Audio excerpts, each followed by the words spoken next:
Bueno, señores, un aplauso general al estudio. Está Federico Storani acá con nosotros.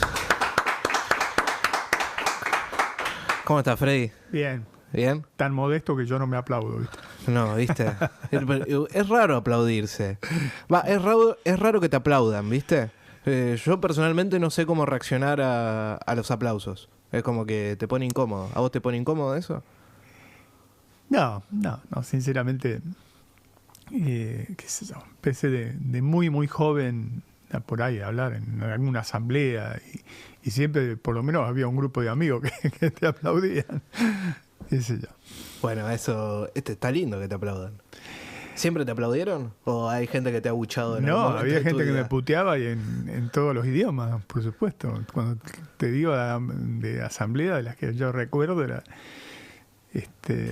en la primera militancia universitaria. Yo empecé muy, muy joven y obviamente estaban las barras muy divididas. Entonces estaba el grupo de compañeros, de militantes que aprobaban, que te designaban por ahí para hablar y te aplaudían, y los otros te puteaban. No es que no ¿Alguna, había términos medios. ¿Alguna vez la pasaste mal en esos ámbitos? Decir, como dijiste, uy, che, esto, me quiero ir a mi casa, ya es intolerable. No, mal la hemos pasado también muy, muy bien, pero irme a mi casa, no. Es como medio... Bancaste los trapos. Sí, medio como que te vas acostumbrando a ser un perro de pelea. ¿Sabe? Nadie nos obliga a hacer esto que hacemos nosotros, lo hacemos por vocación, y entonces cuando lo haces por vocación te la tenés que bancar, y sobre todo hay una cuestión de solidaridad y compañerismo. No sos vos solo, sos vos, pero un conjunto de personas que piensan más o menos lo mismo y que defendemos supuestamente valores, creencias, ideas. Entonces, si te comprometés, ya no hay tiempo para irse a la casa. Sí, hay muchos que en algún momento dijeron, bueno, no es lo mío, pero los más honestos son los que lo dijeron. Y otros la careteaban y después no cumplían con las tareas asignadas, digamos. Eso es lo ¿Vos, más jodido. ¿Vos en algún momento tuviste un momento en el que dijiste, esto no es para mí, me voy a mi casa? No. Siempre... No, a ver, también mi caso a lo mejor no es el común. Yo vengo de una familia de padres militantes, abuelos militantes, es decir, la política era moneda común en las conversaciones de mi casa, en la sobremesa, en las reuniones de los domingos. Eh, Siempre fue una vocación. No fue tampoco un mandato familiar, fue una vocación y lleva Te iba a adelante. preguntar eso. Es decir, si alguna vez sentiste tu papá, Conrado Sí, Storani, sí. gran dirigente del radicalismo, eh, más principalmente en el inicio de tu militancia. ¿Hablabas vos, tenías diálogo concreto con él tuvo una gran influencia en la construcción de tu carrera política, o vos hiciste camino aparte y han estado momentos opuestos o con alguna disidencia, o han estado siempre del mismo lado? ¿Cómo era la relación padre-hijo en ese ámbito?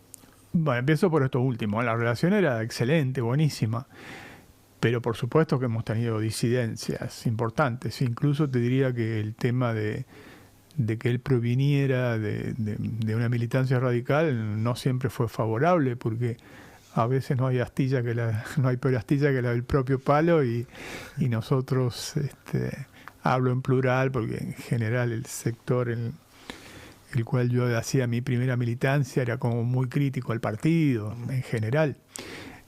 No, yo llegué finalmente a tomar la militancia, tanto universitaria como partidaria, por una absoluta y total convicción. Y no influyó mucho mi padre, porque mi padre tenía una gran influencia, si se quiere. Sí, fue un dirigente muy destacado en la provincia de Córdoba. Pero yo me fui muy, muy jovencito a vivir solo a los 16 años, porque ingresé a la universidad a los 16 años. Y fui a la ciudad de La Plata, donde se diría que estaba en un terreno bastante hostil, porque ahí era la ciudad de Balbín. Nosotros cuestionábamos la dirección de Balbín, del balbinismo. Entonces, más bien nos hicimos solos. Siempre tuve una relación excelente con él, y después confluimos en el movimiento de Renovación y Cambio.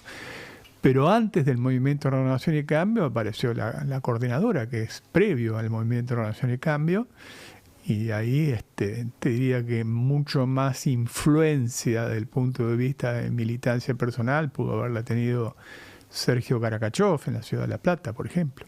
Y tu relación con... Ahora que lo traes a Karakachov a colación, que bueno, es...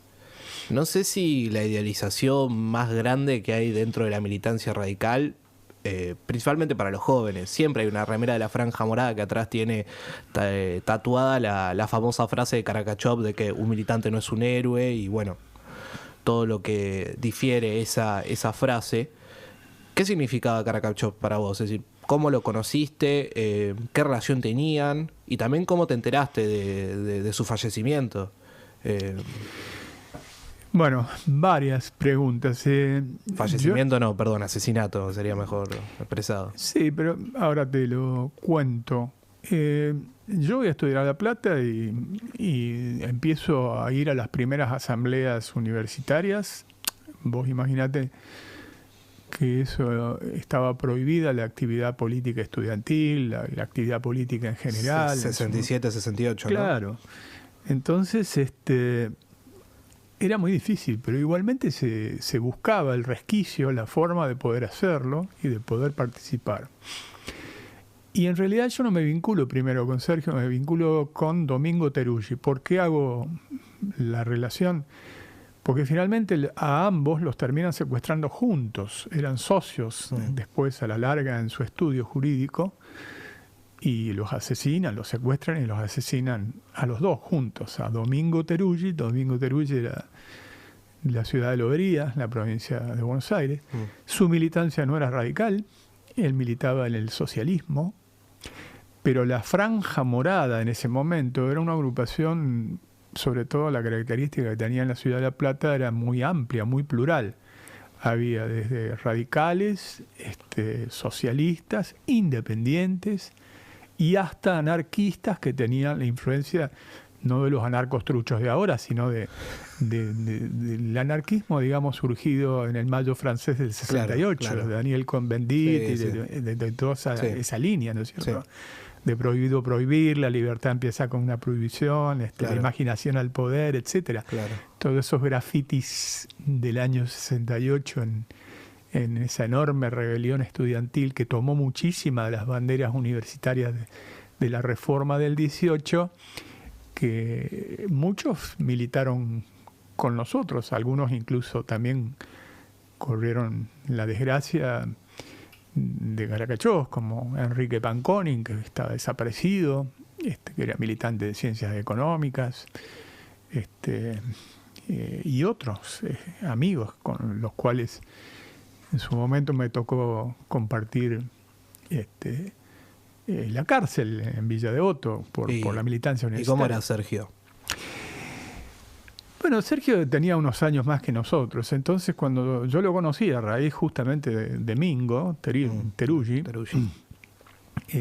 enseguida me di cuenta que tenía ciertas dotes de liderazgo, más que nada un liderazgo intelectual.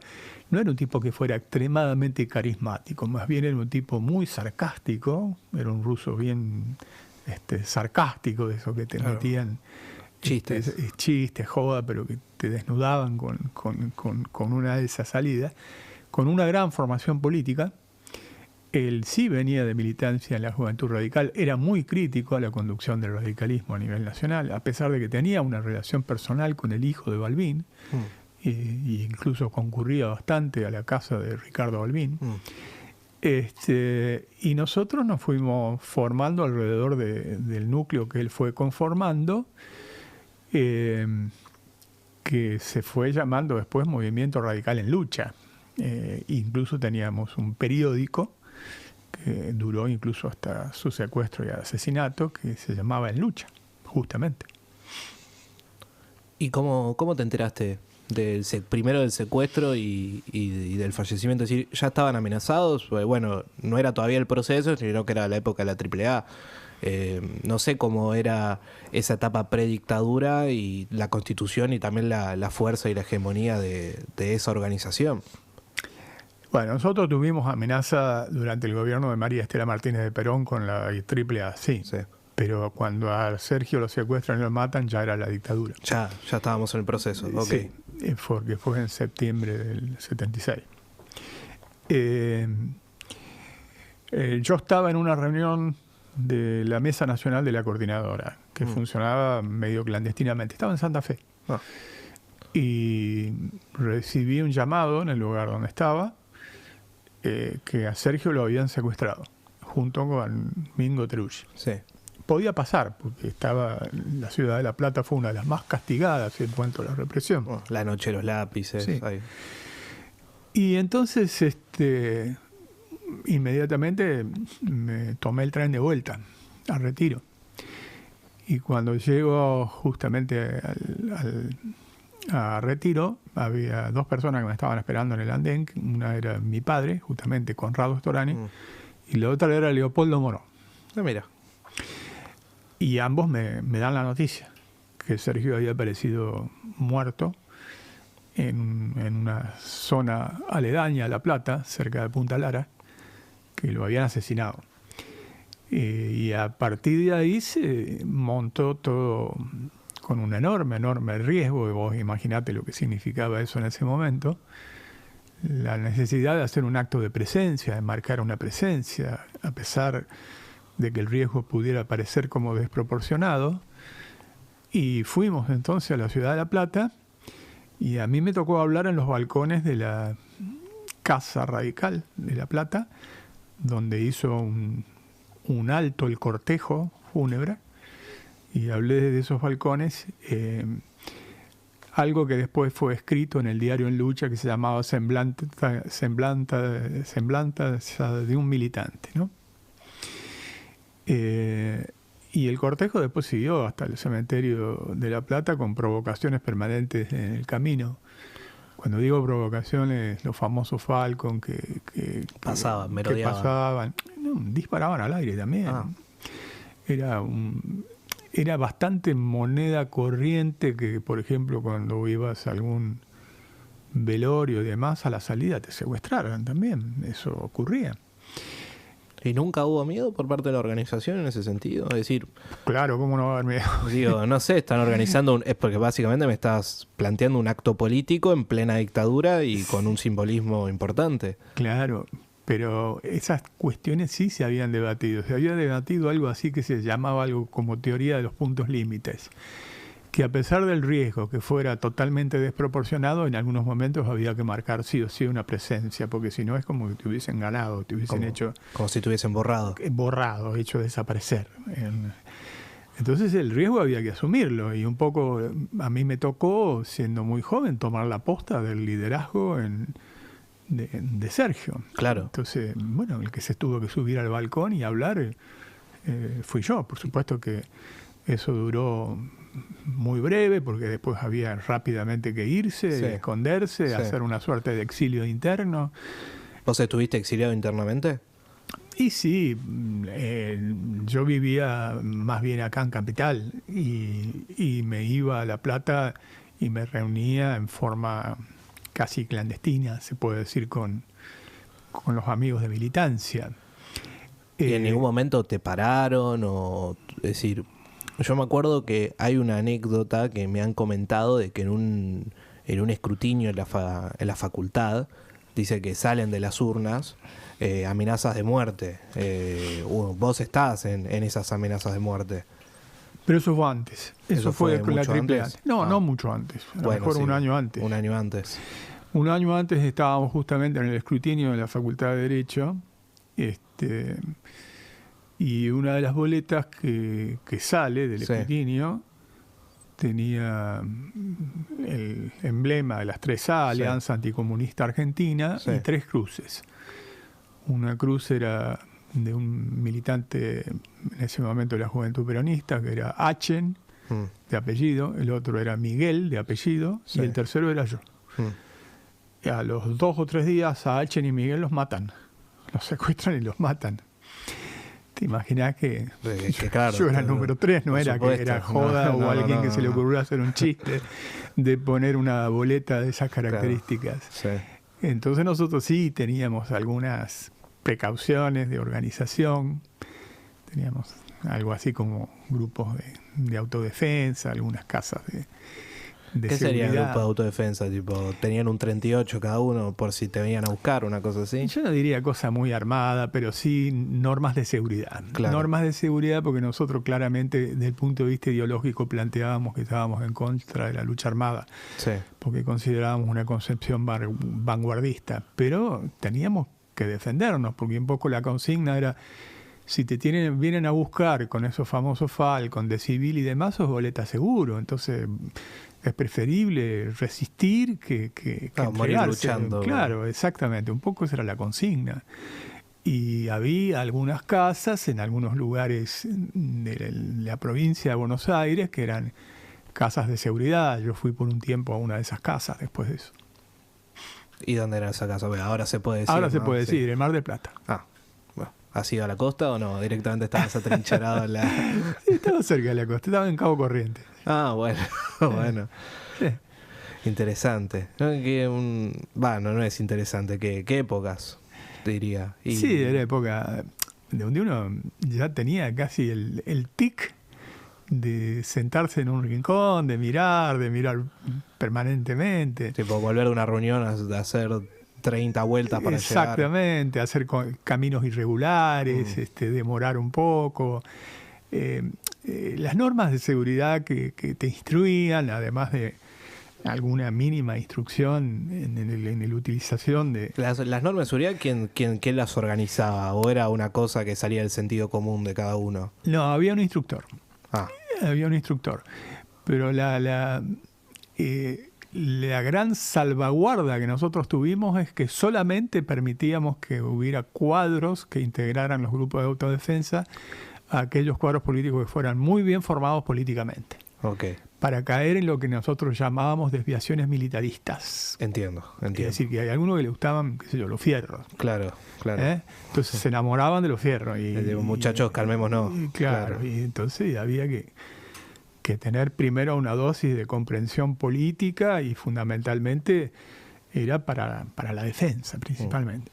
Y después de la muerte, ¿qué onda? ¿Cómo fue por así decirlo, el liderazgo o la decisión política que se tomó durante la dictadura, ¿no? Principalmente que vos te tuviste que hacer cargo del liderazgo de Sergio Karkachov en La Plata y bueno, transitar esos años difíciles, muy difíciles.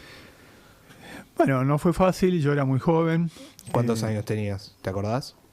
Y en el 76 tenía 25 años. Nada. No, nada. Y a su vez... ¿Cursabas la facultad o ya te habías recibido? No, yo me había recibido recién, pero prácticamente no la pisaba porque era terreno sumamente hostil. Y además yo todavía mantenía nominalmente la presidencia de la Federación Universitaria Argentina. Después se hizo un congreso semi-clandestino que quien me sustituyó a mí fue el que siguió, digamos, fue también de La Plata, Marcelo Marcó, ingeniero agrónomo y a su vez también abogado, las dos carreras había hecho, un militante. Y después fue el Gallego Vázquez acá de Capital. Sí. Después.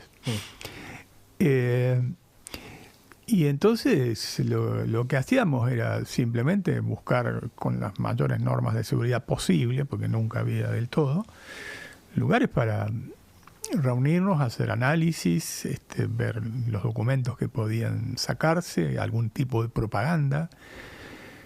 Si la cuestión no era muy desproporcionada, tener algún tipo de manifestación pública, como por ejemplo una volanteada o una pintada, con todo el riesgo que ello implicaba, porque te enganchaban pintando te cagabas. Y también era muy, muy complicado. Pero bueno, eso era un poco la tarea.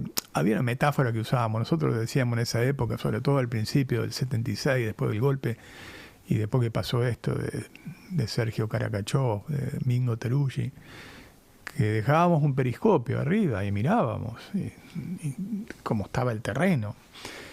y íbamos haciendo las cosas que podíamos, no mucho más. ¿Y estaban aislados o tenían contacto con otras organizaciones en ese momento? El contacto por una cuestión de seguridad prácticamente se cortó. ¿Con todos? No con todos, con los cuales algunos que teníamos a lo mejor mayores niveles de seguridad por afinidades y demás, teníamos algún tipo de contacto. Por ejemplo, el ERP, por así decirlo, o el ERP ya estaba cortada la relación en ese momento. El ERP era muy complicado porque el ERP estaba muy en la mira, pero muchos jóvenes del radicalismo fueron al ERP. El PRT, el ERP, claro. Sí. El PRT en realidad era un partido que tenía dos vertientes, el PRT La Verdad y el PRT El Combatiente. El PRT El Combatiente es el que en un congreso decide la formación del ejército revolucionario del pueblo. Y no tenía una ideología tan manifiestamente trotskista como La Verdad, digamos, ¿no? De hecho, tal vez por su inclinación más laica, muchos radicales, jóvenes radicales fueron ahí, porque algunos hacían un razonamiento casi muy elemental, pero era un razonamiento de época. Yo quiero que se ubiquen en la época. Decía, bueno, si tuvimos un gobierno extraordinario, con los mejores indicadores, con las cuestiones más progresistas, como el de Ilia, y lo derrocaron, acá el único camino es derrotarlos militarmente, etcétera, etcétera. Y apellidos desde el propio Santucho, que proviene del radicalismo, pero también Urteaga, pero también Provenzano, pero también Mervilá. Te puedo hacer una larga lista de apellidos fuertemente vinculados al radicalismo. Nosotros dimos un debate, porque a mí cuando me amenazan las 3A, el ERP me ofrece protección. ¿Y vos qué dijiste? Que no, porque teníamos nuestra propia seguridad y que además quedaba pegado a una concepción desde el punto de vista del planteo de la lucha armada, en la cual nosotros no estábamos a favor. Entonces, era como una contradicción. Era una gran contradicción, claro. Interesante. Bueno, si mantengamos, por así decirlo, una línea cronológica en todo esto de lo que estamos hablando, pues bueno, inmediatamente después viene la Guerra de Malvinas, el posicionamiento de Alfonsín. Por supuesto, ustedes ya conocían con Alfonsín con anterioridad, la Constitución de Renovación y Cambio. Y bueno, llegó el 83, llegar al gobierno. A mí, bueno, el año pasado, porque bueno, se dio el aniversario, los 40 años de democracia, salieron un montón de documentales, vos aparecés en esos documentales que hablan de la campaña del 83 y cómo se había dado todo el liderazgo de Alfonsín, que todo empezó a explotar después de lo de Malvinas. A mí me parece una locura, desde el punto de vista ahora conceptual y principalmente entendiendo cómo era en ese momento el justicialismo, porque yo siento que si te eligen a vos como candidato a presidente del justicialismo en el 83, ya eras como virtualmente el presidente de la nación. Era una mayoría que era imposible ganarle. O por lo menos era el mito del justicialismo, que al justicialismo no se le podía ganar nadie. Y en el 83 Alfonsín derrota al justicialismo en las urnas, en igualdad de condiciones, es decir, sin ningún tipo de condicionamientos. Y se da un proceso extraordinario que fue lo del alfonsinismo. Ustedes... Es decir, vos, Freddy, vos la noche del 30 de octubre o el 29 de la noche decías, che, ¿vamos a ganar la elección? ¿O era, bueno, hicimos una campaña excelente, vamos a ver si se puede quebrar el cerco? ¿O qué les pasaba por la cabeza? Vale la pena volver un poquito más atrás. Sí, por supuesto. Mirá, vos lo decís bien. La dictadura empezó a hacer agua desde el punto de vista principalmente económico-social, ¿no es cierto? Tanto que incluso ya en las postrimerías ya de la dictadura, ya se había aflojado incluso la capacidad de represión que ellos tenían. Seguía siendo muy duro, pero ya... La campaña internacional había hecho mella también, la visita de la Comisión Interamericana de Derechos Humanos en el 79. tuvieron que levantar a muchos centros clandestinos de detención que tenían, etcétera. Pero en marzo, 30 de marzo, hay una marcha que es por Pan, Paz y Trabajo que convoca la CGT, Sí.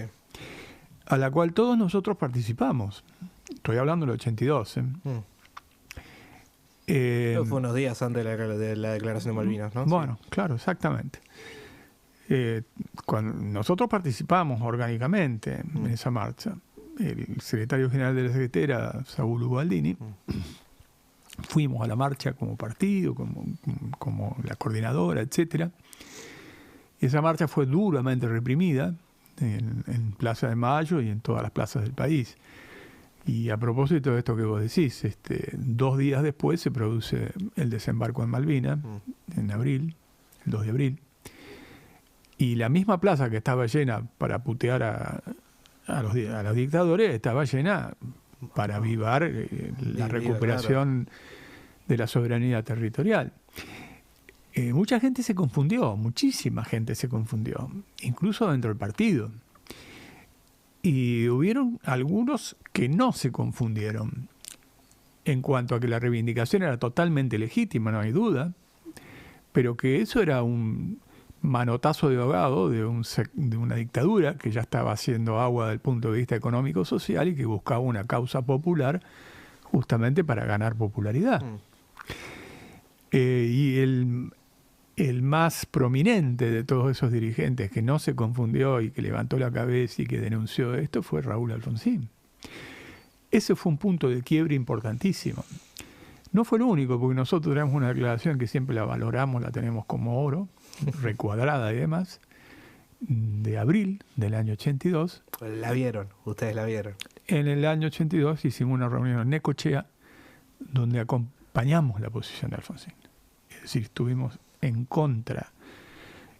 Entre otras cosas porque decíamos que si bien la reivindicación de la soberanía era totalmente justo, era un disparate ir a pelear por la soberanía territorial y no tener soberanía popular en el continente. Un chico de 18 años podía morir por la soberanía territorial, pero no podía elegir en el territorio, en el propio territorio continental, claro, para marcar una cosa grande. Sí, sí. Y luego, por un análisis un poquito más profundo, decir que era una guerra perdida por los alineamientos internacionales y que eso nos iba a hacer retrotraer en la causa incluso que queríamos reivindicar, sí, como finalmente ocurrió, muy lamentablemente. Claro. ¿Y la gente los puteaba? Porque, a ver, digo, era como ir contra la marea mal. Bueno, mirá, ahí se dividió la propia coordinadora. La coordinadora no es que se dividió orgánicamente, se dividió en la postura. La coordinadora de la provincia tomó esta posición, pero casi todo el resto de la coordinadora acompañó el planteo, incluida la de Capital, el planteo de ir a la guerra. No de ir a la guerra, pero sí de no ponerse en contra. Es como bajar el periscopio y esperar, por así decirlo. Sí, como incluso cuestionando que la posición del propio Alfonsín. Y nosotros la bancamos muy fuerte con ese documento que está escrito. Pues te lo voy a hacer llegar para que lo veas, aunque sea una copia, para que veas que está en la típica inscripción de esa época, de mimeógrafos y todo lo demás. Fue en Necochea la reunión. Entonces, a partir de ahí, cuando se precipitan los acontecimientos en la guerra de Malvinas, se da lo que nosotros catalogamos ya después como un proceso de transición de ruptura, que en vez de ser un proceso de transición acordado como fue el español o como fue el casi chileno, toda Latinoamérica. Claro, se produjo una ruptura por la guerra de Malvinas, más parecido a lo que pasó en Grecia, con la experiencia de los coroneles en Chipre, se produjo en Argentina. Incluso el propio Alfonsín asimilaba tanto la experiencia griega que él hablaba de que había que buscar un Karamanlis, que era una figura así como ecuménica en Grecia, para conducir una transición. Y en su momento nosotros pensamos en Arturo Ilia como una figura ecuménica. ¿Y se lo dijeron a Ilia? Claro, fuimos en una delegación a Pergamino, estaba en su casona de Pergamino. ¿Y qué les dijo? ¿Tipo, no me rompa los huevos? Es una anécdota que es hermosa, porque don Arturo era un tipo que sabía calmar a los muchachos ansiosos. Ah, Y nosotros en ese momento éramos jóvenes ansiosos. Estaba en esa delegación, estaba el Changi, estaba bueno, el Changi sigue siendo un señor bastante efusivo a la hora de transmitir sus ideas. Imagínatelo a esa edad más todavía. Pero que entraron y dijeron, Arturo. No, Con íbamos Arturo, en el por favor. auto de acá a Pergamino, tenés Sí. tiempo de sobra para conversar, que Sí. nos habíamos distribuido más o menos qué le iba a decir cada uno, Sí. conforme a lo que habíamos hablado con Alfonsín, de tratar de convencerlo, de que él apareciera como una especie de la figura y demás. Y yo me acuerdo que él, cuando llegamos, tenía en su casona, que ahora es un museo de la Fundación Ilia, muy lindo, una mesa muy larga, de esas muy antiguas, y él estaba al final de la mesa con una pequeña radiecito, de esas radiecitos espicas forradas en cuero, Sí. y estaba ahí, y cuando nosotros con toda la ansiedad empezamos a querer desarrollar los argumentos, nos paró, me dijo, no, esperen un mochito, y nos hizo escuchar casi todo 45 minutos de Douglas High, ¿viste? ¿La radio? Claro, y entonces todos ahí esperando que terminara el segundo tiempo. Ah, Nos domó, nos amansó. estaban escuchando un partido de fútbol. Un partido de fútbol. ¿Que Douglas High contra quién? ¿Qué sé? Yo ni me acuerdo. Con ¿Pero qué le era. gustaba el fútbol a Ilia o era para, bueno, era toda una puesta de escena, decís? Y ponele mitad y mitad. Bueno. Porque esas cosas las hacía, era muy, muy vivo, muy zorro. Ah, Y después desgranó sus argumentos, que no, que le parecía que no, que fu, que fa. ¿Pero por qué le parecía que no? ¿Cuál fue el argumento central? Creo que eran argumentos más que nada personales. Él después no sobrevive mucho tiempo más. Un señor de 82 años, sí. Sí, y ya estaba grande, que no estaba en condiciones por ahí de afrontar semejante desafío y demás. La cuestión es que si estamos en el año 82, como te estoy diciendo, a partir de ahí el proceso se fue dinamizando. La dictadura militar no es que no nos quiso poner condicionamientos, hubo un acta de 19 puntos. El punto número 1 de esos 19 puntos era la mal llamada Ley de Pacificación Nacional, que era la ley de amnistía. Sí. Alfonsín se planta y dice, si yo soy gobierno vamos a jugar igual, derogar la ley de amnistía. Denuncia con mucho coraje el pacto militar sindical por la connivencia que existía entre algunos sectores sindicales con el militarismo, lo cual se vio incluso en el juicio de la Junta, que a algunos les había agarrado una amnesia, no se acordaban de nada, ¿no? Y todo eso le fue dando como popularidad y empezó a tener un efecto bola de nieve. Siempre se hace referencia a un acto que hacemos en la Federación de Box, justamente en Castro Barro, ¿no? Acá. Y yo recuerdo que nosotros habíamos punteado desde la coordinadora quienes iban a venir, si de La Plata vendían. Claro, para llenarlo, como se hace ahora. Para llenarlo. Y cuando llegamos a las columnas organizadas, ya estaba lleno. ¿Se quedaron afuera? Nos quedamos afuera. Eso empezó a darnos la pauta de cómo había impactado esa valentía de Alfonsín de haberse puesto, como decía él a veces, de nadar en contra de la corriente, de acertar en defensa de los intereses populares, y cómo se fue construyendo un liderazgo que explotó.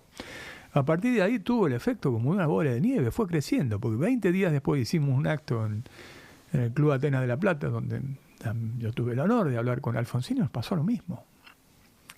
La militancia orgánica, organizada. Sí, además la Federación de Box es un 2x2, es un lugar muy chiquito. Es decir, no digo un lugar chiquito, pero es como un microestadio que... Bueno, pero en esa época vos contabas que... Además estaba estado de sitio, supongo. No, estaba prohibida la actividad. Claro, todavía. por eso. Estaba prohibida la actividad. Sí. Yo decía, bueno, ¿cuántos vienen de La Plata? 200, a todo trapo. Bueno, ¿cuántos vienen de tal lado? Y así decíamos, llenamos. Claro. Y nos quedamos afuera. Y lo mismo pasó en el Club Atenas de La Plata, que también tiene una capacidad parecida a la de la Federación de Box, tal vez un poquito más, porque tal vez tiene capacidad para 4 o 5 mil personas, sí. Y hubo como 8 o 9. Claro. Y ese fenómeno empezó a repetirse. Estoy hablando todavía del 82. Sí. Estoy hablando julio del 82, julio, agosto del 82. Y eso no paró nunca. Incluso estaba planteado que para dirimir quién iba a ser el candidato por el radicalismo en una eventual salida electoral, y iba a haber interna. Sí, sí, bueno, de la Rúa contra Alfonsín. Sí, y nosotros afiliábamos en las calles, poníamos las mesas y había cola para afiliarse. Es decir, tuvimos como un... Hay un afiche famoso que dice, si usted quiere que Alfonsín sea su presidente, afíliese a la Unión Cívica. Afíliese, exacto. ¿Y la gente se afiliaba? Y la gente se afiliaba. Entonces, el despertar de lo que se llama la primavera alfonsinista posteriormente, en los libros de texto, y que se recuerda y demás, empezó antes. Empezó bastante antes. Un año antes mínimo. Y el fenómeno popular de Alfonsín fue creciendo, creciendo, creciendo. Y una cosa que yo vi en lo personal con él, que él iba creciendo como líder. Él iba creciendo en mayor... ¿Confianza? No solamente confianza, sino que se anticipaba a los escenarios. Tenía como una capacidad de anticiparse. Por ejemplo, nosotros no estábamos tan de acuerdo en que denunciara el pacto militar sindical porque podíamos por ahí ser malinterpretados, claro, etcétera, etcétera. Y sin embargo lo hizo, y eso también pegó en alguna vena muy sensible de la sociedad argentina. Y después fue increciendo hasta que a mí me tocó gran parte de la campaña, obviamente, en la provincia de Buenos Aires. Recorrí a todos los lugares donde él no podía llegar, ya a pesar de que fue prácticamente a todos, pero por una segunda o tercera recorrida, ir, y todos los actos eran multitudinarios. Aunque no estuviese Alfonsín. Aunque no estuviese Alfonsín. Tipo, habla Federico Storani en... Sí, que yo era un Chascomús, ilustre desconocido. Sí, claro. Sí, nada, te digo más. La última semana antes del acto del obelisco, a mí me tocó una recorrida por la 7ª sección electoral de la provincia, que comprende lugares como Saladillo, 25 de Mayo, General Alvear y demás. Todos pueblos chicos. Pueblos. Saladillo, si vos querés, con una gran tradición radical. Sí. Pero los otros no tanto, y eran actos de 2.000, 3.000 personas. Eso, hoy me parece una locura. Bueno, eran grandes galpones, y a escucharme a mí... ¿Y qué decías? ¿Hay que acompañen a Alfonsín? No, bajábamos línea, teníamos una línea, teníamos el planteo de, obviamente, de avanzar con el tema de la derogación de la ley de autoamnistía, de tener un programa con respecto al tema de derechos humanos, del tema de la paz con Chile. Teníamos una propuesta programática de 5 o 6 cuestiones centrales, ¿no?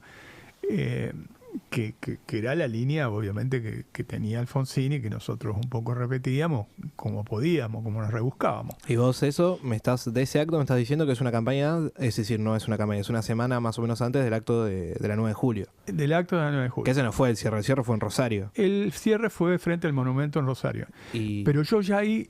¿Vos decías que ganaban? No, pará. Acá es lo que dice, porque uno más o menos... El acto de la 9 de julio, sí, yo llegué sin dormir de esa gira por la 7ª sección, ¿no? Sí. Y fue una cosa tan impresionante que vos decías, bueno, si no ganamos, pegamos en el palo. En el interior vos decías, bueno, no puede ser que me engañe tanto. Pero a su vez estaba este tema que señalabas con certeza. Ganarlo al peronismo. Bueno, el peronismo es invencible y demás. Algunos dicen del famoso tema de la quema del cajón por parte de Dominio y demás, pero para mí eso no fue determinante, porque eso no cambia en tan poco tiempo, ¿no? Si vos querés, eso fue a lo mejor un hecho más. Ellos representaban... Alfonsín tuvo una cosa muy acierto, como diciendo, sí, mucho viva Perón, pero ¿quién va a gobernar? Porque Perón estaba muerto. Claro. Entonces lo que se requería era un nuevo liderazgo. Y por eso es que muchísimos sectores del peronismo también lo votaron. Y Luder tampoco era un señor muy carismático. No, y a su vez tenía que lidiar, pobre Luder, con una interna feroz dentro del peronismo. Con Herminio Iglesias en la provincia de Buenos Aires, que era un muy mal candidato. Vos pensás que Alejandro Armendáriz, nuestro gobernador, en el 83 saca más votos que Alfonsín. Sí. Porque hubo un corte muy marcado a Herminio Iglesias. Tipo, votaban a Luder y a Armendáriz para la provincia. Hubo un corte de ese tipo. Si Alfonsín gana con el 52%, suponete vos, Armendáriz ganó con el 54%. ¿Vos dónde estabas fiscalizando esa noche? Bueno, yo te iba a contar eso. Yo era fiscal general en la ciudad de La Plata. ¿De toda la ciudad? De toda la ciudad. Entonces... con base en el comité provincia o comité distrital, ¿no? ¿O dónde estaba ahí la Junta Central de La Plata. Ok. Pero yo vivía en un barrio de La Plata que es Gonet, Sí, sí, sí. Bueno, Cerca que de era City medio Gal, favorable, sí. clase media, digamos, como podría haber sido acá Caballito, o muy predispuesto al voto radical, ¿no? Y entonces, cuando los fiscales de mesa me iban diciendo cómo venía más o menos la mano, cómo bajaban las boletas, cómo controlábamos y demás, porque no teníamos que tampoco relajarnos, porque también estaba el peligro de que interrumpieran el Claro. escrutinio, Sí, estaba sí. todo era difícil relajarse. Yo decía, bueno, no, pero es acá, decía yo. Claro. Es acá, es en el centro, ahora hay que ver cuando vengan los votos de Melchor Romero, de Abasto, Sí, sí. de la Quinta, bueno, lo mismo que podríamos Claro. decir del Sí, Gran Buenos de Aires. Lugano, Bueno, claro. y cuando los votos de allá me decían que venían parejo, ya empezaste un poco más a creer. Lo que pasa es que no nos queríamos creerla del todo. Exactamente. Bueno, finalmente la elección se dio con un resultado abultado en favor de Alfonsín, también en la provincia, y fue una fiesta popular. Donde está el Comité Central de La Plata, justamente en la calle 48, 5 y 6, pleno centro, se cortaron las calles y había un baile popular. Claro. Y la gente en los balcones estaba con banderas, con pañuelos. Vos fuiste electo diputado nacional también, ¿no? Y yo fui en esa oportunidad electo diputado nacional. Yo integré la lista en el 5º lugar de una lista que encabezaba en ese momento Juan Carlos Pugliese, nada más ni nada menos, que fue presidente de la Cámara de Diputados. Era uno de los más jóvenes, digamos. Qué loco, ¿no? Digo, de la noche a la mañana ser diputado nacional, pero digo, principalmente pensando por todo lo que tuviste que pasar, o por todo lo que tuvo que pasar la coordinación de lo que fue el grupo de jóvenes radicales en ese momento. Hablando de, por así decirlo, de logros políticos o de postulaciones, o che, un día vamos a poner un presidente, un día vamos a poner un diputado nacional. ¿La coordinadora tenía fijado un futuro de conducción política? Es decir, nosotros vamos a ser los sucesores de Alfonsín, alguien va a disputar el liderazgo para en el 89 continuar con el proyecto alfonsinista, o era algo que a ustedes mismos los tomó por sorpresa la experiencia de gobierno y la construcción de lo que fue la coordinadora, porque en los 80 la coordinadora era la vanguardia en ese sentido de la juventud. Se dio todo en un proceso muy vertiginoso, pero la coordinadora ya no era lo que su nombre indica al principio, porque al principio, como su nombre lo indica, era la coordinación de distintos grupos dispersos que pretendían coordinar la lucha en contra de la dictadura. Ya era una verdadera organización. Cuando digo una organización, era una organización que tenía sus frentes de trabajo, el frente universitario, el frente barrial, el frente de los trabajadores. Y nosotros decíamos también el frente partidario. Es decir, teníamos una política. Nosotros somos preexistentes al movimiento de Renovación y Cambio. El movimiento de Renovación y Cambio se funda en Rosario, en el Teatro Real de Rosario. Y ya la coordinadora tenía 2 años de existencia. Éramos una organización dentro de una organización, por supuesto con una simbiosis muy fuerte. En el movimiento de Renovación y Cambio estaba Álvarez Guerrero, Felipe Llaver, Aldo Tesio, mi padre, en fin, una cantidad de hombres y mujeres, María Teresa Morini, bueno, Florentina, que abrevaban de un mismo pensamiento, de un pensamiento progresista, ¿no es cierto? Entonces nosotros nos sentíamos muy identificados, pero sí, nuestro proyecto era un proyecto de ser un poco la sucesión de Alfonsín. Pero lo que pasa es que la coordinadora, una vez que se llega al poder, se compartimenta. Comienza a ser la coordinadora del litoral, la coordinadora de Capital, la coordinadora de la provincia de Buenos Aires. Dejó de tener... Un ideario nacional, por así decirlo. Claro. Un proyecto en común. seguíamos reuniéndonos y demás por un tiempo, pero ya eso empieza a relajarse, porque todo el mundo empezó a darle más pelota a su afianzamiento territorial. A su lógica interna. Sí, al afianzamiento territorial. Nosotros de golpe en la provincia de Buenos Aires nos vimos con decenas de intendentes. ¿No? Claro, además ustedes eran gobierno. Claro, teníamos la mitad del gobierno de Armendáriz, la mitad fácil del gobierno de Armendáriz, ministros, secretarios y demás. Y además intendentes, concejales en el lados, último pueblo, en la última ciudad, legisladores nacionales, provinciales, etcétera. Por lo tanto, teníamos una lógica ya más cercana al territorio que nos tocaba. Y una provincia es un país, ¿sí? Entonces ya la cuestión de tipo nacional pasó a estar en un segundo plano.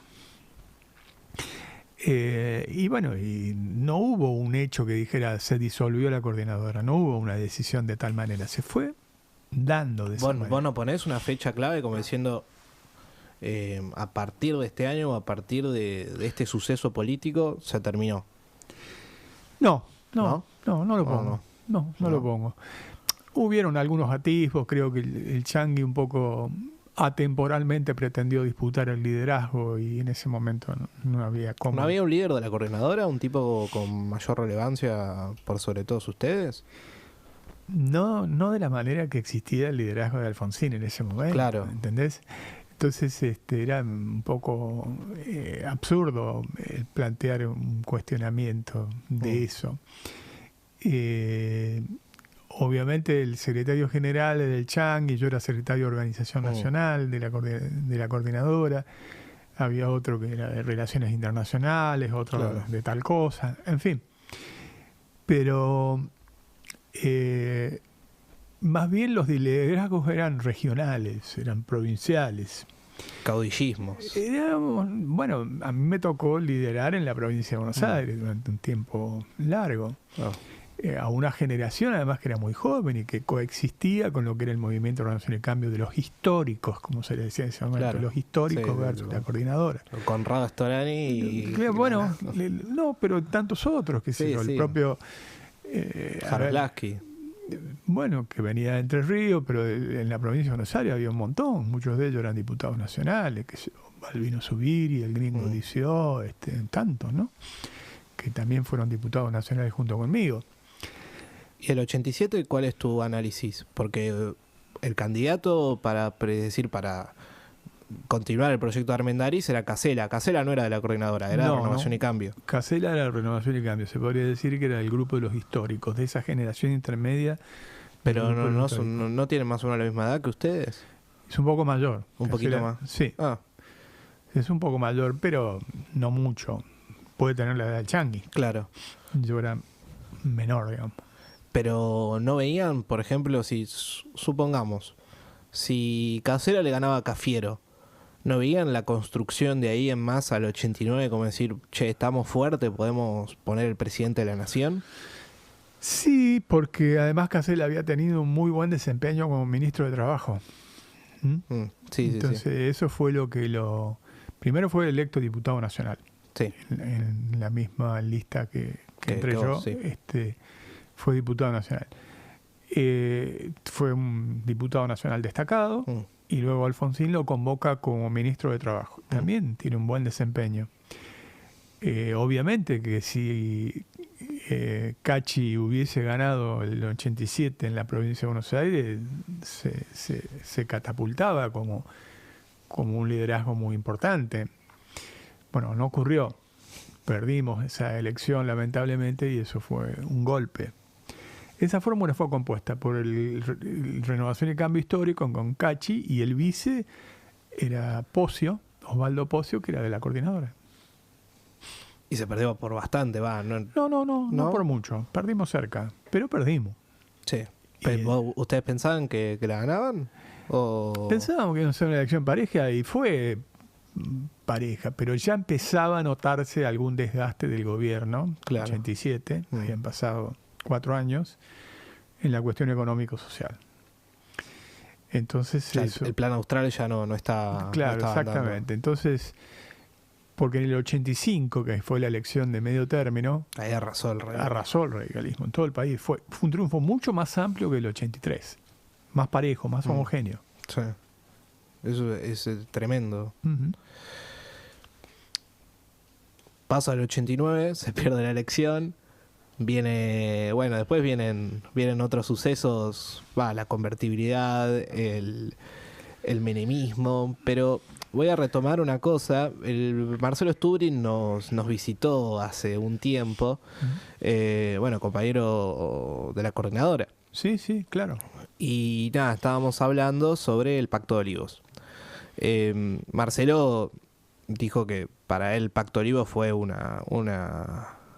fue una maniobra extraordinaria, excelente, era lo que se tenía que hacer, era lo que la Argentina pedía, y que Alfonsín nuevamente volvía a resaltar su rol de estadista. Y le comentamos cuál era tu posición en ese sentido, porque nosotros no nos habíamos juntado con vos. Igual tu posición es pública. En ese momento vos estabas en contra, y hay algún que otro documental que hace referencia a ese momento, y vos seguís sosteniendo lo mismo, que fue un error. ¿Pensás todavía lo mismo, que fue un error? Sí, absolutamente. Absolutamente. A ver, te lo voy a decir así para que no parezca presuntuoso.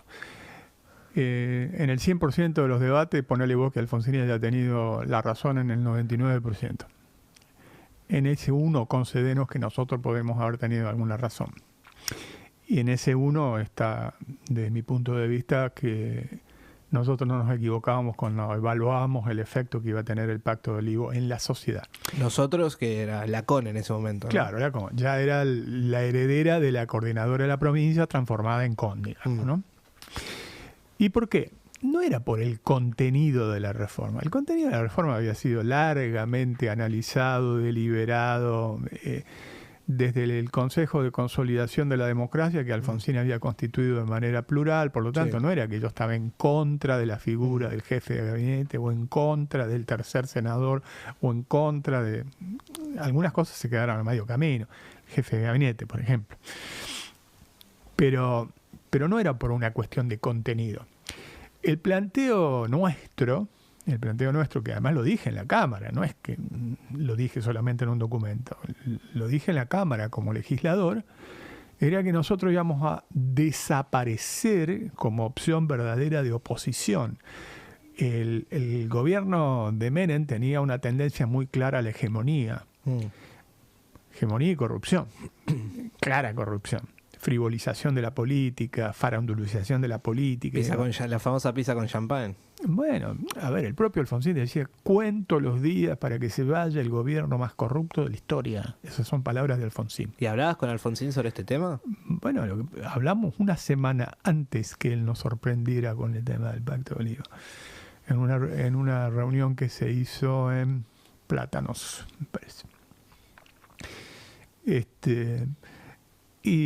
Pero digo, ¿no hubo un llamado?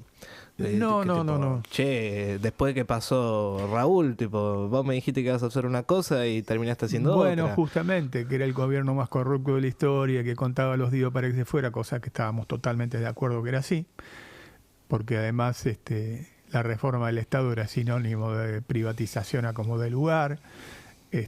Entonces, ¿qué ocurrió? El radicalismo había tenido en el 93, porque yo fui candidato en el 93. Sí, eras la cara visible del radicalismo en la provincia. Claro. El 30% a nivel nacional. No era un partido... ¿Y en provincia cuánto sacaste vos? El 27. Hoy es una locura sacar 27 puntos. Ni soñando. No, digamos, por supuesto. ¿no? Solos. Sí. Entonces... nosotros decíamos, nosotros somos los que equilibramos y controlamos este poder, y podemos construir una alternativa cuando esto se vaya desinflando, que se va a ir desinflando. Vamos a hacer la alternativa. Si nos mezclamos con esto, porque lo que parecía visible ante la sociedad argentina era el único objetivo que parecía visible, que era la reelección de Menem. Ahora, te lo digo muy en criollo, si Menem se cagaba en la constitución anterior, ¿qué garantía te daba una personalidad como la de Menem que iba a respetar la nueva constitución? Ninguna. Es decir, no sé, digo, capaz sí, qué sé yo. No, ninguna. Para nosotros ninguna. El comportamiento era ese. De hecho, su primer jefe de gabinete era su vocero, era como un vocero, no era el jefe de la administración, como idealmente se pensaba. Pero vuelvo a repetir, no hago un tema en el contenido. Hago una cuestión en cómo se diluyó uno de los polos de equilibrio y control y de política. Tanto es así que en las elecciones que siguen, el radicalismo sale cuarto en la provincia de Buenos Aires y sale tercero en la capital federal. ¿Qué fue la de Borbón Álvarez? Claro, no, eso fue después. ¿Cuál es la que sigue? La que sigue es elección de legisladores. ¿De qué año? Y del año del 2000... no, 2000 no. No, perdón, el 1900... El pacto del 94. 94-95, en el 95. Pero esas son las presidenciales. Bueno, sale el radicalismo va con Masachesi Hernández. Saca el 17% a nivel nacional. ¿Vos fuiste a una interna ahí? Fuimos a una interna, justamente cuestionando todo eso. A mí me apoyó fundamentalmente la juventud, la franja, etcétera. Hicimos muy buena elección, sacamos un 38% en esa elección. Pero nos ganó porque en la Convención de La Pampa hubo un acuerdo entre... ¿Te puedo hacer una consulta concretamente? Sí. Porque yo voy en retrospectiva y la gente, creo que voy a la calle y le pregunto ¿quién chota es Masachesi? Sin ofender a Masachesi, no sé qué hace su vida ahora, pero... Formó un partido provincial y no tuvo ninguna vida. Bueno, tipo... Y ya dejó de militar hace años. Tío, ¿quién es Masachesi? Yo creo que en ese momento la gente se preguntaba ¿quién es Masachesi? Nosotros en joda, pero no tan en joda, le decíamos el Menem rubio, porque era un tipo que sin valores, sin coherencia. Entonces decidimos enfrentarlo y la fórmula era, yo la encabezaba y a mí me acompañaba Terraño en la fórmula. Era una fórmula que tenía más andamiaje. Claro, era línea nacional y coordinadora. Entonces, viste, además yo tenía un acuerdo tanto con Chacho como con Bordón, porque nosotros ya habíamos bosquejado el molino. Que en caso de que se diera el triunfo nuestro, hacíamos una interna abierta entre las distintas fuerzas, que le íbamos a ganar nosotros, como después terminó ganándole de la Rúa a Meijide. Y por lo tanto éramos una opción de poder muy fuerte, pero el radicalismo se diluyó y ahí nace el frepaso. Gran parte de nuestro electorado se lo chupa el frepaso, como consecuencia del Pacto de Olivo. Y eso es casi aritmético. Yo un poco enojado me fui en un tiempo al exterior y escribí sobre esto y casi le pegué en los números exactos. ¿Te fuiste al exterior? Sí, bueno, el otro yo del doctor Merengue, como de cosas, es que yo tengo una cuestión académica y fui invitado como profesor asociado en Oxford y escribí sobre esto. ¿En serio? Sí. ¿Fuiste a Oxford? ¿Desde qué año a qué año? Bueno, ese año, en el 94. ¿En el 94? Es decir, la elección presidencial vos no estabas acá. No, sí estaba. Ah. Pero estuve varios meses y escribí sobre esto. Y el trabajo que se publicó no le erra ni por milímetros los porcentajes que finalmente se sacaron. Bueno, y vos sos uno de los grandes arquitectos de la Alianza. Bueno, después que nosotros hacemos lo del molino, y entonces el radicalismo como partido tarda 2 años hasta convencerse de que ese era el camino. Para ganarle al menemismo.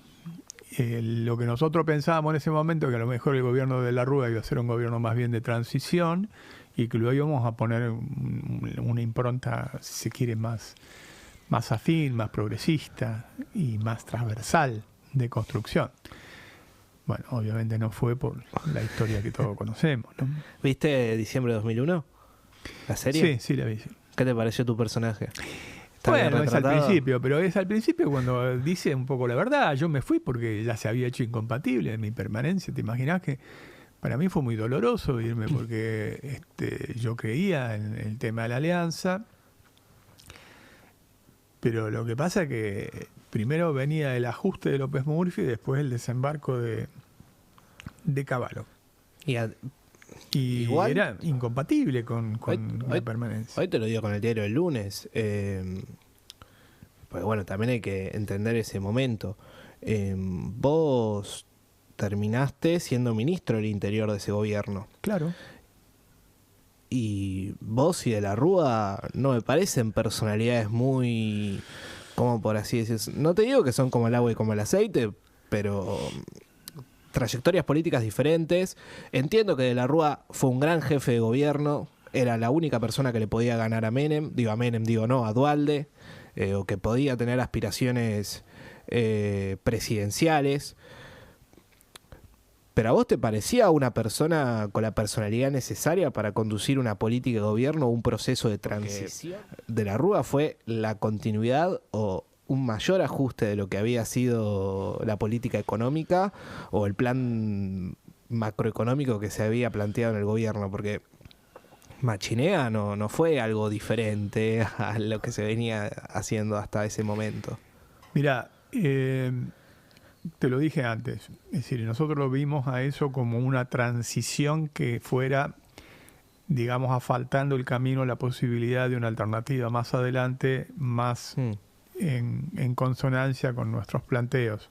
Obviamente no fue, quiere decir que nos equivocamos, así que no es que... Pero eso es lo que me llama la atención. Ustedes veían a De la Rúa como una persona que tenía Es que porque valorábamos lo que vos señalás, nosotros decíamos, bueno, no es exactamente lo que queremos, pero ha sido un buen jefe de gobierno de la ciudad. Donde en algunos temas, por ejemplo, combatir a la corrupción, no le tembló la mano cuando hizo demoler el restaurante de los Facilavalle, o un incentivo fuerte a la educación. Entonces, pues decías, bueno, más o menos podemos ir. De hecho, también lo aceptó el Frepaso. Lo aceptó el Frepaso con sus diferentes variantes, Graciela Fernández Mejide, Chacho Álvarez, Rodolfo Rodil, Darío Alessandro, que eran todos amigos. Ibarra. Bueno, entonces, la verdad que pensábamos que eso iba a ser así. Lo de Machinea no estaba en la línea, se podría decir, de derecha de la economía. No, por eso te estoy diciendo. Machinea había sido parte del equipo de Surruil, sí, junto con otro tipo que es un tipo que sabe mucho, como es Pablo Gerchonov, que también integraba ese equipo, o Adolfo Canitrot. Era un equipo... Y las variantes que nos planteaban es que, bueno, que dada la herencia recibida no había más remedio que en ese momento para intentar acomodar las cosas de esa forma.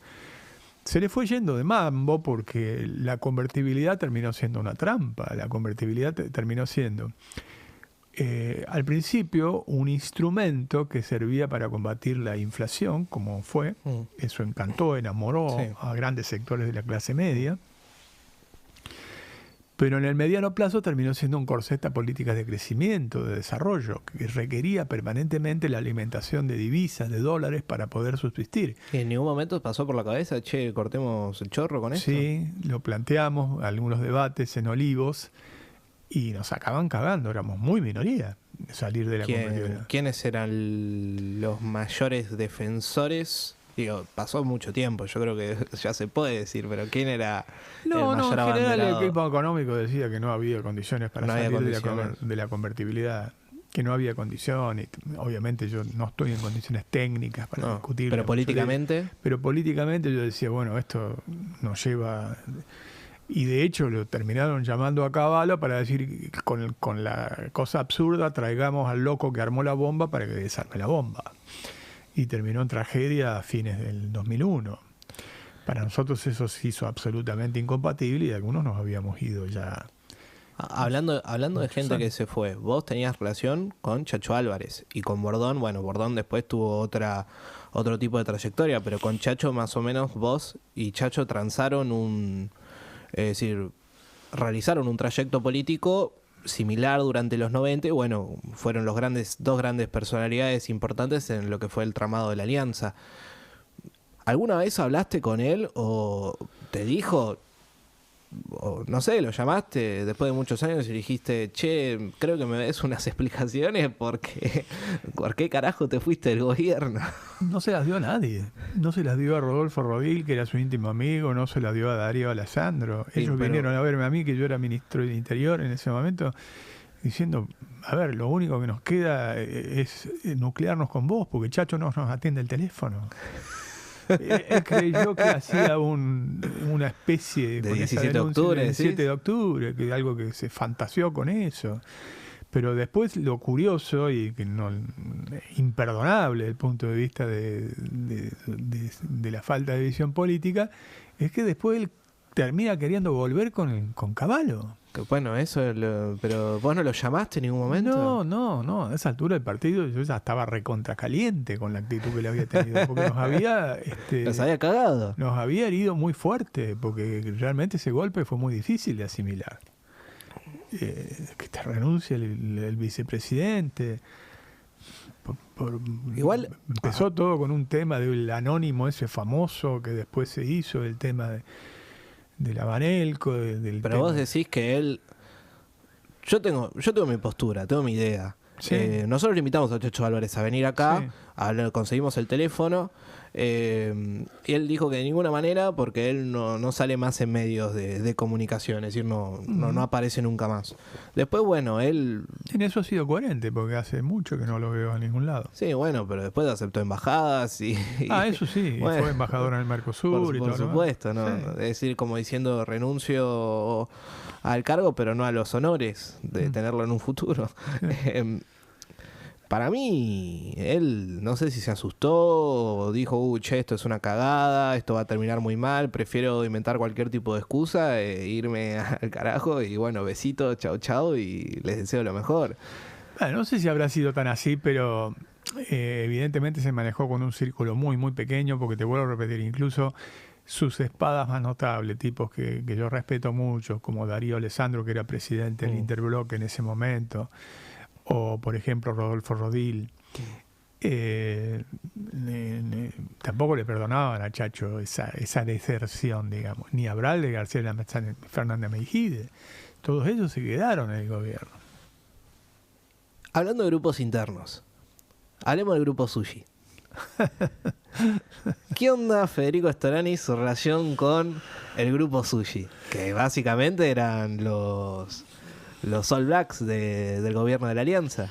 Bueno, vos le tenés una alta autoestima para los pobres All Black compararlo con los Sushi, ¿viste? Bueno, pero ellos... Más que Sushi ya son pescado podrido, ¿no?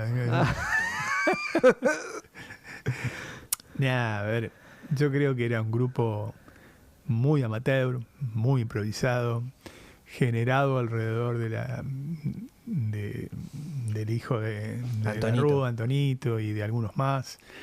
Estaba García Batallán también ahí, otro que estuvo después en la jerarquía de la CIDE, Darío Richarte. Bueno, algunos siguen teniendo vigencia todavía, como Hernán Lombardi. Por supuesto, y les da lo mismo cualquier camiseta, como te has dado cuenta con el tiempo. Entonces, ¿Vos tuviste algún roce con ellos en el gobierno? Como diciendo, no, che, te estás metiendo en mi área, en el ministerio, no me está gustando. No, cuando de la Rúa me ofrece el Ministerio del Interior, sí. Me sugiere el nombre de viceministro de García Batallán. ¿Ah, en serio? Sí, sí, en serio. Y yo le dije que no, que en ese caso que lo haga ministro de García Batallán. ¿Y ellos cómo se lo tomaron? No, de la Rúa reculó y me dijo, no, bueno. Y yo lo puse a Becerra, a Carlos Becerra, como viceministro. Y después a Carlos Becerra lo sucede Nil Lagarré, que era de Frepaso. Y García Batallán fue subsecretario del Ministerio del Interior. ¿Y cómo era tu relación con él? En lo formal era cordial, pero yo sabía que era un grupo que estaba ahí en los costados intentando conspirar.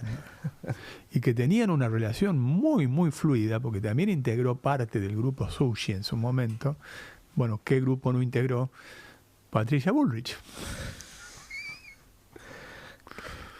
Patricia Bullrich era parte de Sushi, yo no tenía eso. Pensé que era amiga, pero otra cosa es ser era parte amiga, del grupo. participaba de sus reuniones, incluso cuando yo ya estaba en la cuerda floja, ya se sabía que lo mío iba a ser incompatible en el Ministerio de Interior con el modelo de ajuste que venía de López Murphy y demás.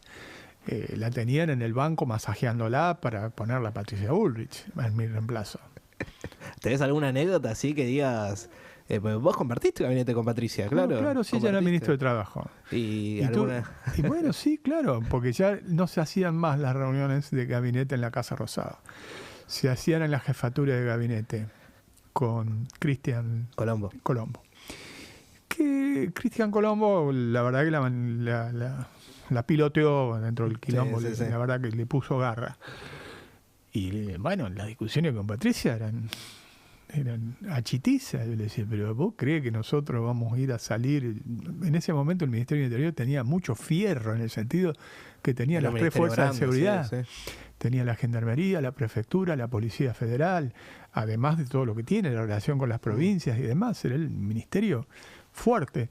Que nosotros vamos a reprimir la base social nuestra por un plan de ajuste. Esto es un delirio, esto es hipotecar nuestro destino, todo.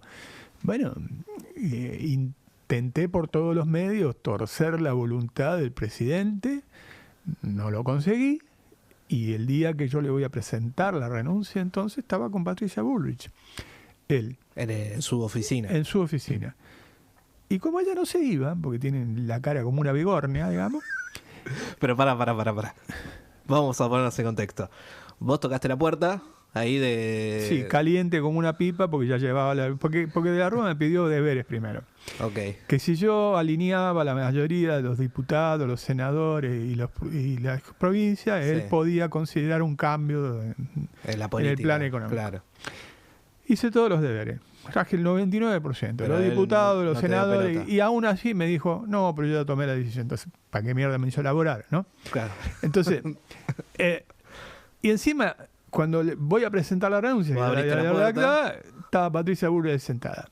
Pero ¿cómo fue? Digo, hola Fernando, ¿cómo estás? Vengo a presentar mi renuncia. No alcancé ni siquiera a decirle eso. Podemos hablar a solas. Sí. Porque no se movía la otra. Ah, ¿estaba ahí? Sí, quedaba sentada. Y le dije, ¿podemos hablar a solas? Ni la miré. Entonces de la Rúa le dijo, ¿podés irte, claro? Sí, salir un rato. Y bueno, ahí le dije, me iba. Y ahí lo que de la Rúa me pidió es que la renuncia que yo hiciera no fuera en términos tan duros. Y le dije que ya estaba redactada. Claro. Y además no me fui a mi casa. Yo fui a discutir la presidencia del Comité Provincial y lo ganamos. Y el 18, 19, los días de la caída de la Rúa, el otro día hablaba con mi papá, que te iba a entrevistar, y me dice, vos preguntale esto, porque ese día Storani se estaba cagando a trompadas en un móvil de televisión. Es cierto, tu papá tiene razón. ¿Pero por qué, Freddy, tío? Bueno, será porque me gusta cagarme trompadas. Bueno. Pero, no, pasó lo siguiente. Ahí hubo... A ver... Yo salía durante la dictadura muchísimo al exterior. Fui corresponsal del Diario de la República, que dirigía Solar Irigoyen, llevábamos y traíamos clandestinamente y demás. En ese tiempo había hecho una relación bastante buena y cercana con Bonazo. Sí.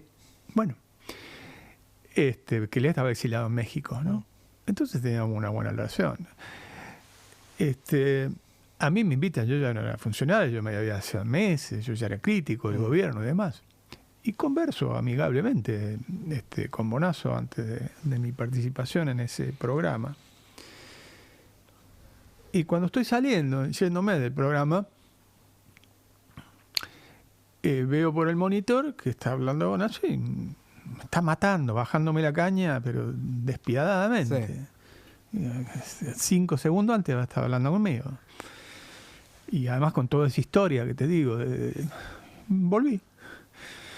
Y entonces le pedí explicaciones. Y entonces en principio empezó como a balbucear y a darme explicaciones. Pero ahí estaba Delía con el gordo Delía. Y se me vinieron al lomo como 30. Bueno. ¿Era vos contra 30 tipos? Yo y un pobre flaquito secretario que tenía, que cobramos como en la guerra. Pobre secretario, ¿no? Sí. Pero, sí, fue así, pero yo ahí le perdí todo respeto a Bonazo por esa doble vara. Después él aparecía en la primera etapa del gobierno de Kirchner queriendo aparecer como el ideólogo. ¿Ya no hablaste nunca más después de eso? No, nunca más. Bueno, vamos a pasar a la parte final de la entrevista, en la cual yo te quiero hacer 2 preguntas centrales. La primera tiene una correlación con la última. Después seguramente hay un bonus track, pero vos tenés un rol muy importante en la conformación de Cambiemos. vos eras presidente del bloque de convencionales. Así es. Yo estaba presenciando ese momento y te lo digo con total confianza y con total tipo seguridad. Yo te juro que te puteé en todos los idiomas sabidos y por haber. Digo, ¿qué le pasó a este hombre? Era tipo la coordinadora, súper crítico con el gobierno de la Rúa, combatió el menemismo y terminamos en una alianza con Macri. Ahora me vas a explicar cuáles son tus fundamentos. ¿Qué te hizo volver a este lado, no? Como que hoy para mí tenés una posición, yo tipo me siento como muy identificado con tu posición, primero que nada acerca del gobierno, acerca del rol del partido y acerca también de lo que fue Juntos por el Cambio y lo que fue Macri. ¿Qué valorás vos en ese momento de lo que fue la convención de Cambiemos? ¿Te arrepentís? ¿O decís que en ese momento fue para vos la mejor decisión con la mayor información posible? ¿Y cuál es tu análisis ahora del rol del partido que está teniendo? Y bueno, ¿y qué pensás de Milei, por supuesto? Igual son declaraciones que ya son bastante públicas. Bueno, mira, la convención de Gualeguaychú, que se hace en marzo, está precedida de un episodio que es muy importante, que no hay que subestimarlo, que fue la muerte de Nisman. Sí. Eso produjo un quiebre en la sociedad argentina. Yo hice una gira en ese momento en la provincia de Buenos Aires y en la mayoría de los comités me pedían basta de kirchnerismo. Había como una cosa... el poder estaba totalmente desbalanceado y se planteaba la necesidad de balancear el poder. Es decir, yo por hasta una formación teórica siempre tiendo a creer que las dos reglas de oro del sistema democrático son el equilibrio y el control del poder y la posibilidad de la alternancia en el ejercicio del poder. Entonces nosotros pensábamos que, porque además el informe que Sanz nos daba es que había acordado, que era el presidente del Comité Nacional del Partido, la posibilidad de un gobierno de coalición. Es decir, Sanz a vos te dijo, Freddy, vamos a tenemos acordado un gobierno de coalición. Te mintió. Obvio. Por eso yo nunca más hablé con Sanz, claro. Y mis diferencias también son públicas.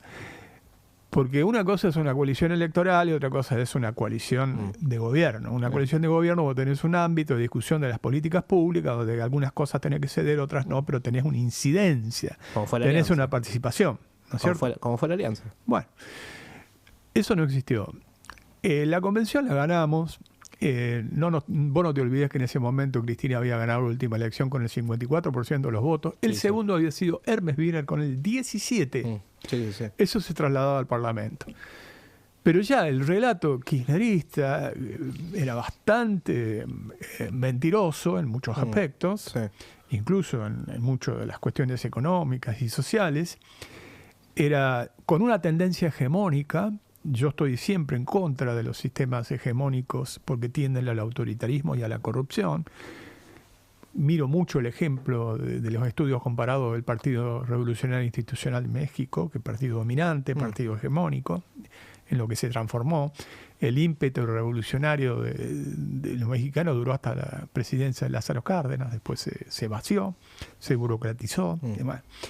Yo veía que eso se estaba dando con mucha corrupción ya adentro, cosas que son visibles.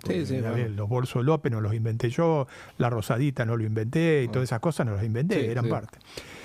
Y además la base social del radicalismo, con lo de Nisman, hizo un clic diciendo, iba a comités que supuestamente eran muy anti, y planteaban, no, basta de esto. Entonces yo creía que en el marco de equilibrar y controlar el poder y garantizar la alternancia y la posibilidad de conformar un gobierno de coalición, se podía ir. Tenía tres patas esa coalición, básicamente. Que estaba la coalición cívica, nosotros y el PRO. Finalmente fue el gobierno del PRO. No hubo gobierno de coalición. No. Por eso que en ese momento yo después fui vicepresidente del Comité Nacional del Partido. Y mi expectativa duró cero, porque cuando no se conformó un gobierno de coalición, yo pasé a ser públicamente crítico de eso, porque era una coalición puramente electoral y no una coalición de gobierno, que además llevaba adelante un programa que no era ni cercano a la posibilidad, ni teníamos ni siquiera la posibilidad de discutirlo. Te voy a dar un ejemplo más grande que una casa. Se enteraron por teléfono el endeudamiento con el Fondo Monetario, nuestros correligionarios de más alto nivel. Entonces, nada, ni siquiera podías saber que ibas a tomar un crédito de miles de millones de mangos. Y después, cuando había algo que no funcionaba, decían el fuego amigo, cuando por ejemplo nosotros criticábamos el tema de las tarifas. Hablaban del fuego amigo. Entonces ya no había nada que hacerle. Pero bueno, sí, eso fue lo que se dio en ese momento. Para mí, equilibrar y controlar el poder era importante, garantizar la alternancia de una cuestión que ya iba a la tendencia autoritaria, hegemónica y corrupta. Era importante garantizar una alternativa. La alternativa no existió porque no hubo un gobierno de coalición y bueno, entonces después empezó. ¿Alguna vez hablaste con Sanz de esto? ¿Te dijiste, che, loco, me metiste el perro? Sí, bueno, él sabe perfectamente cuál es mi posición. Sí, pero digo, mano a mano, personalmente. Sí, por supuesto. ¿Y él qué te decía? Bueno, estamos en las antípodas. Él es el que lidera el grupo Malbec y se podría decir que nosotros estamos en las antípodas de eso y obviamente creo que a un conjunto de convencionales que fuimos a esa convención de Gualeguaychú. ¿Te sentiste estafado personalmente por Sanz? Sí, creo que sí, porque él además dijo que se retiraba, no se sabía si estaba enfermo, si esto, si esto otro. Y siempre está dando vuelta ahí, muy vinculado a las corporaciones, etcétera, etcétera. Por lo tanto, sí, abiertamente sí.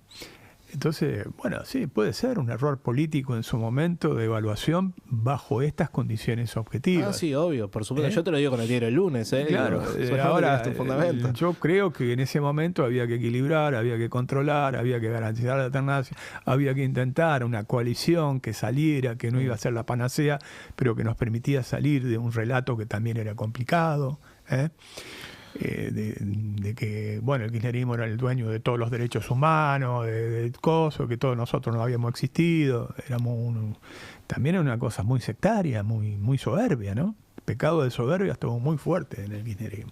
Cambiemos también fue muy sectario. Sí, bueno, Cambiemos sí, por eso es que mi crítica más fuerte es incluso al jefe de gabinete, que ellos planteaban, claro, polarización o muerte. Es absurdo, te van a correr el polo de la polarización y te va a quedar pegando trompadas en el aire, dicho y hecho. Bueno, ¿no? Ahora te quiero preguntar eso. ¿Qué pensás? No es que pensás, sino que sentís en gran medida que todos los partidos políticos somos responsables de las consecuencias del gobierno que hoy en día está presidiendo la República. Obvio. Eso tomalo como la autocrítica más fuerte. Que Milei esté acá es porque nosotros le asfaltamos el camino. Más, menos consciente, con mayor o menores niveles de responsabilidad. Cada uno puso su granito de arena. Pero totalmente. El tipo tomó una polarización que fue la casta, nos englobó toda la casta, y el Estado. Como que el Estado, él considera que es una asociación ilícita, el disparate del capitalismo libertario. Yo creo que él es una mezcla en lo personal de Grafton, ese pueblo de la experiencia esa, donde los osos corrieron a los humanos y fracasó, y Carrie, que es un tipo bulineado que se desquita con el resto, ¿viste? Una mujer. En este caso una mujer, de la película Carrie me refiero. Para vos, Milei es un hombre bulineado. Claro, pero que mezcla las dos cosas, porque también forma parte de una estrategia internacional, tampoco hay que subestimarlo. Tal Atlas Network, que tiene prácticamente una cuestión que vos cambiás comas y demás, y es más o menos lo mismo. Sí. Para el plebiscito por los pueblos originarios en Australia, hasta es ese pensamiento. Ahora, si vos decís que esto es un cambio no lo es, porque el cambio generalmente es un concepto neutro. Puede ser bueno o puede ser malo. Yo no digo que es un cambio.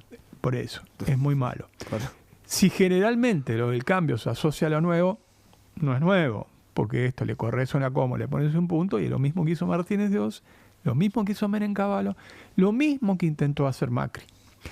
¿Qué es la modalidad de lo diferente que tiene esto? Que es brutal, que es de shock, que es inhumano. Es lo que le dijo Macri a Vargas Llosa en esa famosa entrevista. Si yo fuera presidente nuevamente haría lo mismo, pero más rápido. Su personificación metafórica es licuar los ingresos fijos, particularmente los jubilados, y agarrar la motosierra y cortar. Yo estoy en las antípodas de esto. Pero además no tiene nada de nuevo.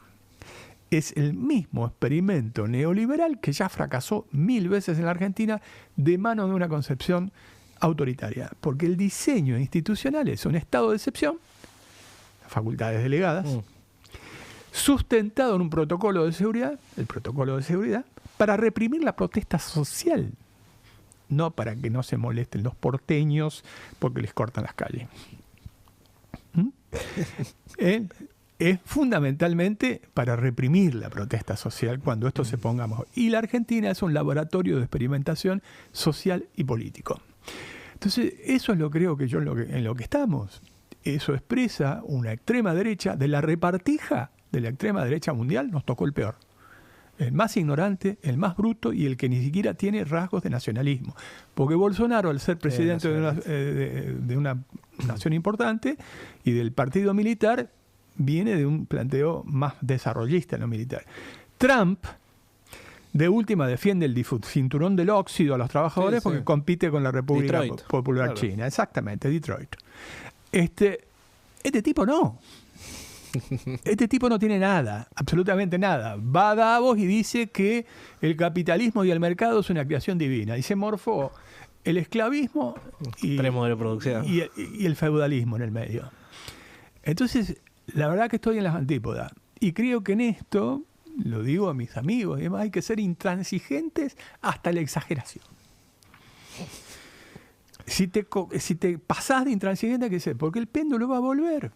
Y está volviendo en muchos lados. En el Reino Unido ganaron los laboristas después de un montón de tiempo. Está bien, no son los mismos laboristas que con Corbyn, pero es mejor que los modelos conservadores. En Francia la socialdemocracia. En Francia todos daban por muerto y ganó el Frente Popular. El Frente Popular está constituido por los verdes, por los comunistas, por los socialistas y por la Francia insumisa.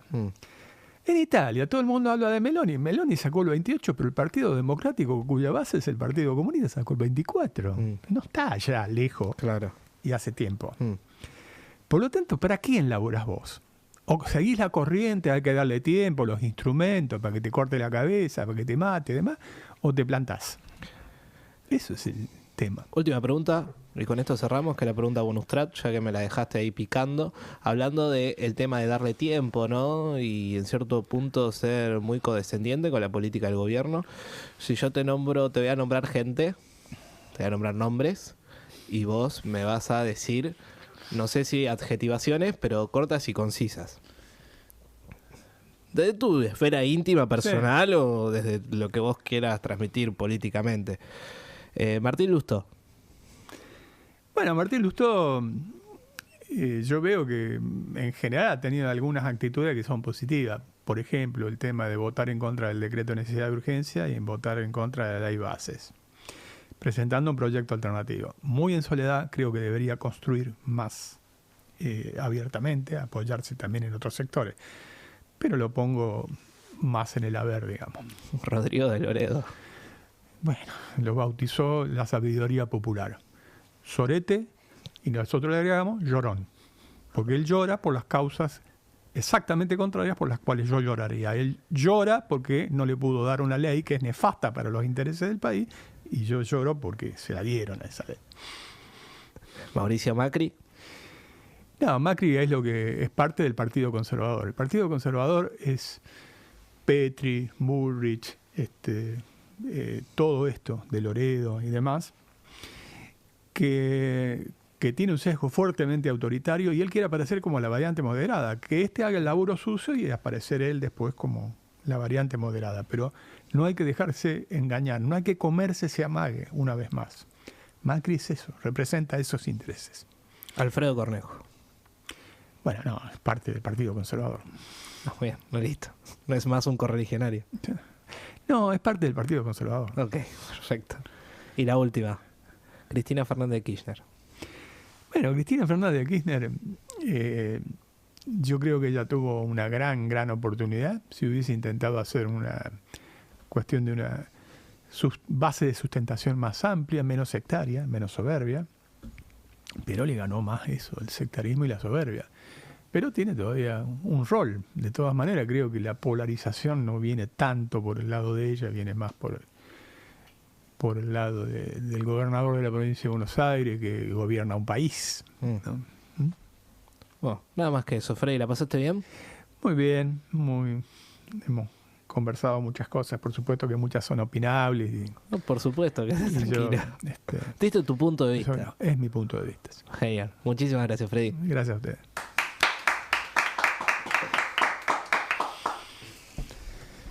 ¿La pasaste bien? Sí, perfecto.